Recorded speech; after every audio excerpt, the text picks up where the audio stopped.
My name is Carol Watts. I'm a professor in the Department of English at Sussex, but I'm a poet, and my practice has been poetry for a very long time, and I work collaboratively quite often with composers and sound artists.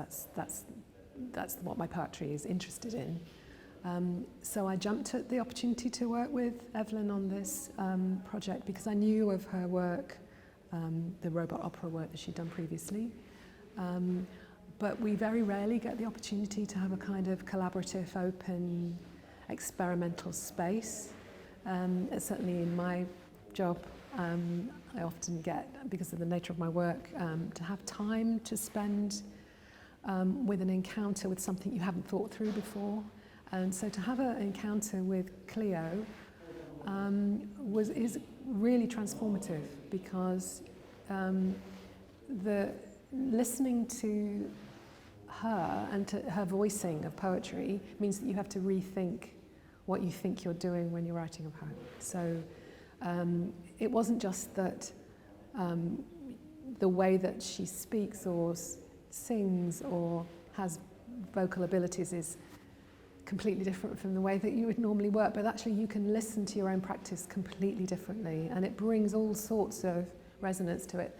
Things that you probably have at base in sort of conventional terms you might have grown up with thinking about robots, or in my case, Robbie the robot from the 50s and 60s, but the ideas of robots as being part of what family life might evolve. So the futurity of robots, that's part of it. But actually, fundamentally for me, it's about voice. I find it challenging and slightly disturbing to work with non-human voice, if I can put it that way. But it made me think about the sort of synthetic dimensions of the human in a way that I hadn't thought before.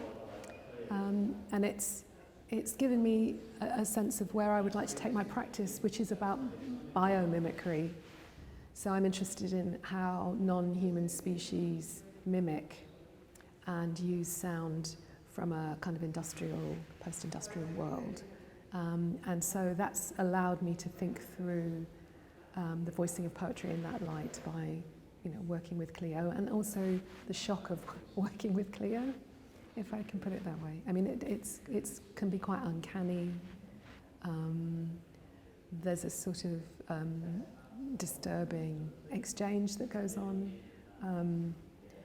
You realise the kind of labour that goes into writing poetry. If you then have to reproduce it with the labour of producing poetry through Cleo, it's completely different. But I think I would have responded very differently to her had she not looked human, or at least the silicon skin particularly. She also looks like somebody I used to work for, which was a bit disconcerting. And so the poetry that I wrote for her was about exchange. It was deliberately voicing my part and then seeing what came back. And so to hear her respond makes me think about poetry as a kind of score for kind of, what I would say, kind of sort of synthetic thresholds that you don't think on the everyday level that poetry has, but it does. And I'm aware of coding and poetry, but this is something different because it's about voice for me. And there's a fascination with the idea of her vocalizing, but there being no breath. So there's no, you have to think about it, the vocal completely differently. So it's made me want to carry on. I think if we had spent more time with her, we could have experimented a little bit more with the reach of sound. I would have really liked to hear her channel non-human species noises and put that into poetry. But we didn't have time. But what was great was in the poetry session that we had, we were sent poems by all sorts of people all over the world who wanted to hear Cleo read their poetry, and that was quite special. The poems that came out of that told you a lot about how people kind of project onto AI. They all wrote poems because they knew that Cleo would be reading them. And so what came through were poems about the human and the non-human, but also climate change, kind of moral questions about humans, but also I think about there's always planetary notions of AI and how we're just a small part of that. And a lot were humorous. There's a kind of playfulness to it. Also, there was one with predictive text where they redid Shakespeare. So that kind of remaking through thinking about,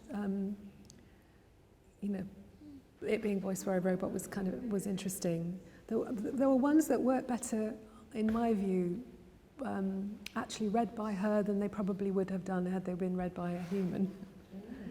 Because there's a sort of disconcerting, unnerving thing that her voice does. But there was a set of decisions about her voice. So she had a Scottish accent for most of it, which was very kind of mellifluous, and we could equally have chosen all sorts of voices, vocal kind of range that would have had other effects. And so I think people were investigating the idea of robots and how, robot consciousness. But then we had a big debate afterwards about robot pronouns and whether Cleo is a she or an it or a us or a we, and that was a really interesting discussion, I think.